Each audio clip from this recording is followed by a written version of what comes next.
Welcome back to simply studies with चैल्शा।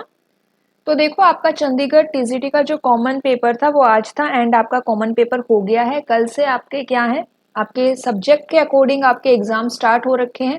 And जो आपका common paper है उसमें हम आईसीटी के क्वेश्चंस की यहाँ पे बात करेंगे कि यहाँ पे किस क्वेश्चन का क्या आंसर रहेगा। टोटल 12 क्वेश्चन, जैसा कि आपके सिलेबस में मेंशन था कि 12 क्वेश्चंस आएंगे, तो एग्जैक्टली यहाँ पे आपको आईसीटी के 12 क्वेश्चंस देखने को मिले।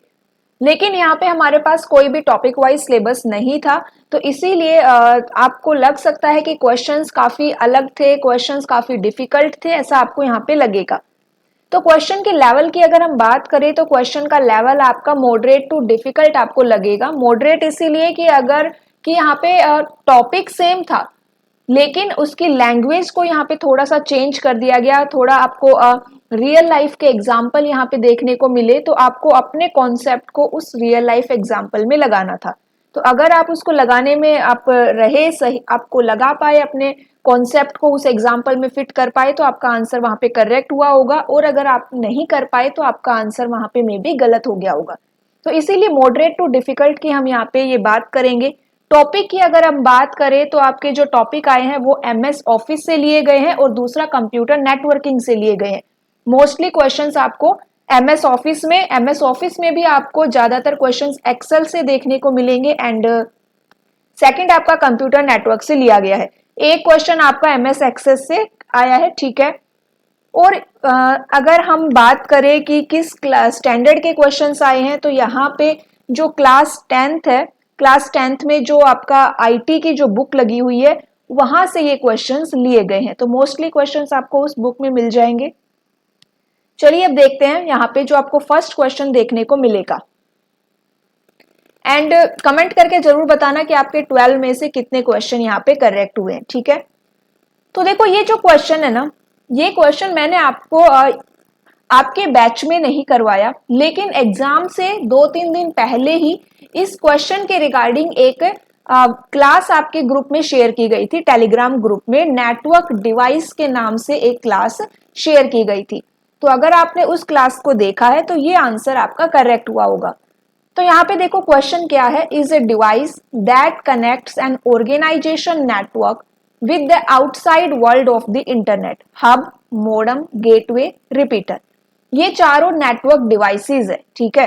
एंड इनमें से जो पूछ रहा है मॉडेम, तो मैंने आपको करवा रखा है कि मॉडेम क्या होता है, तो ये डेफिनेशन बिल्कुल भी मॉडेम की नहीं है, तो मॉडेम यहाँ पे इनकरेक्ट रहेगा, ठीक है। एंड जो हब है, हब भी मैंने आपको करवाया था जब मैं टोपोलॉजी के बारे में बता रही थी, तो वहां पे कहीं ना कहीं आपको हब के बारे में थोड़ा बहुत आया था, ठीक है।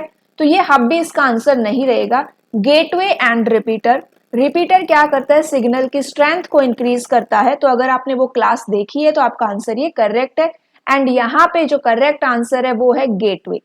गेटवे एक ऐसा नेटवर्क डिवाइस है जो एक तरह से हम ये कह सकते हैं कि दो नेटवर्क को एक दूसरे से जोड़ता है, दो डिसिमिलर नेटवर्क को एक दूसरे के साथ जोड़ता है, दो अलग अलग नेटवर्क को एक साथ जोड़ता है। तो यहाँ पे जो आपका आंसर रहेगा वो है गेटवे। सेकंड क्वेश्चन देखते हैं, by restricting the server. Easy सा क्वेश्चन था ये, पूरी स्टेटमेंट काफी इन्होंने बड़ी दी है यहाँ पे, लेकिन एक बार ध्यान से समझोगे ना तो इसी स्टेटमेंट में इसका आंसर भी यहाँ पे मिलेगा। ये आपका साइबर सिक्योरिटी या फिर वायरस से आप कह सकते हो, वहां से ये क्वेश्चन आया है। By restricting the server and encrypting the data, a software company server is unethically accessed in order to obtain sensitive information. The attacker blackmails the company to pay money for getting access to the data and threatens to publish sensitive information unless price is paid. This kind of attack is known as phishing, identity theft, plagiarism, ransomware.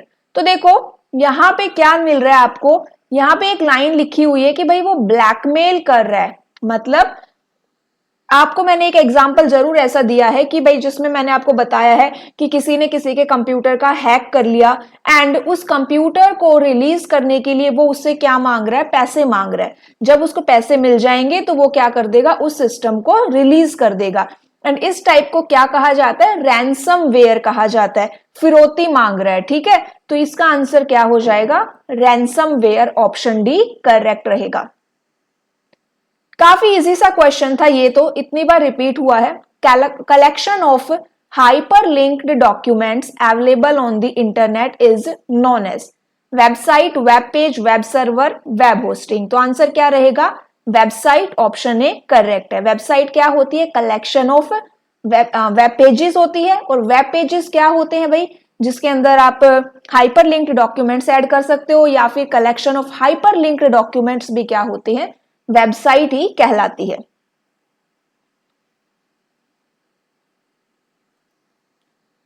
Next question देखो, Saurabh has made an advertisement in digital document, he is facing difficulty in positioning the images within the text, suggest him how he can adjust the image।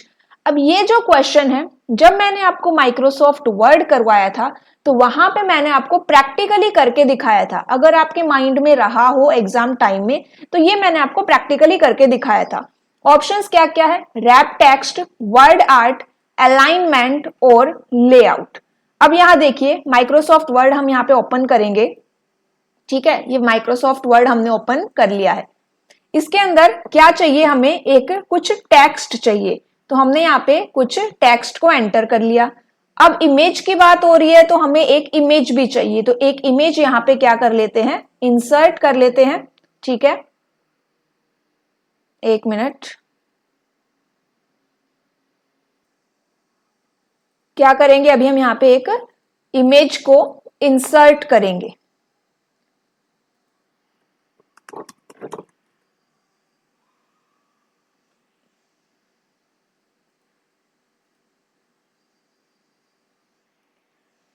ये देखो एक image हमने यहाँ पे insert कर ली है, text भी है हमारे पास और इमेज भी है हमारे पास। क्वेश्चन क्या है भाई, क्वेश्चन ये है कि सौरभ ने डिजिटल डॉक्यूमेंट में एक विज्ञापन दिया है, उसे टेक्स्ट के भीतर छवियों को स्थापित करने में कठिनाइयों का सामना करना पड़ रहा है। मतलब कि क्या करनी है, उसको इमेज की पोजीशनिंग करनी है विद इन द टेक्स्ट।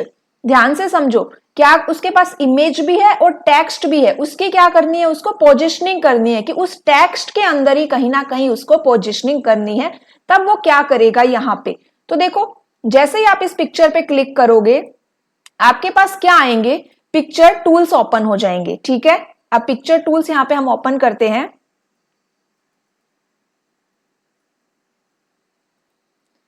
अब यहाँ पे देखो जैसे मैंने इमेज पे क्लिक किया, यहाँ पे पिक्चर फॉर्मेट आ गया, ठीक है, पिक्चर फॉर्मेट आ गया।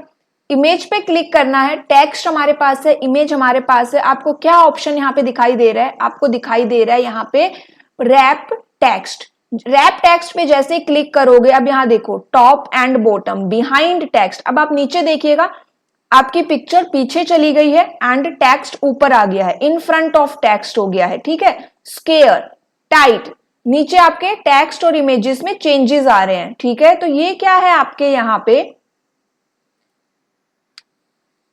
हमने क्या किया, हमने हमारी इमेज और टेक्स्ट की क्या कर दी, पोजीशनिंग करी। तो यहाँ पे मेरे अकॉर्डिंग जो आपका आंसर करेक्ट रहेगा वो रहेगा आपका रैप टेक्स्ट। तो ऑप्शन ए यहाँ पे करेक्ट होगा, ठीक है।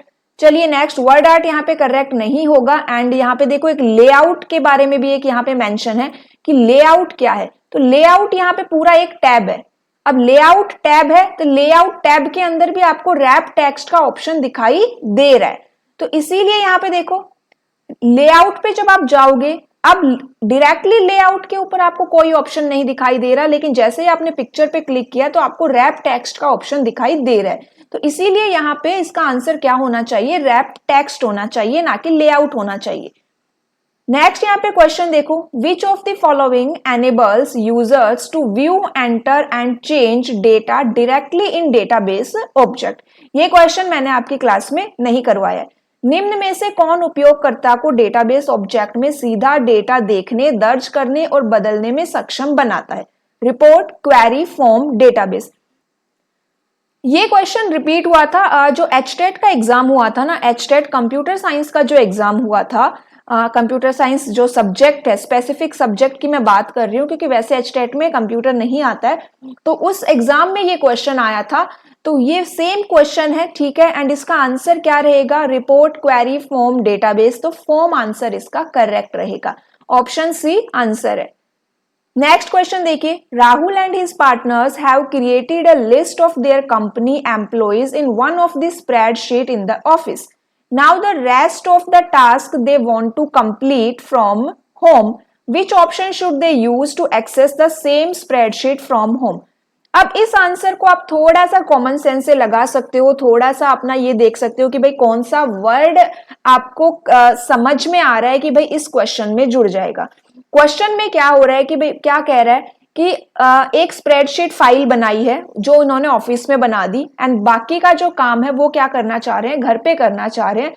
तो दोनों को वो क्या कैसे करे, दोनों को उनको क्या करना है, एक तरह से कंबाइन करना है, दोनों को उनको क्या करना है, लिंक करना है, ठीक है। रिमेनिंग काम वो कहां पे करेंगे, अपने घर पे करेंगे, तो लिंक करेंगे वो यहां पे।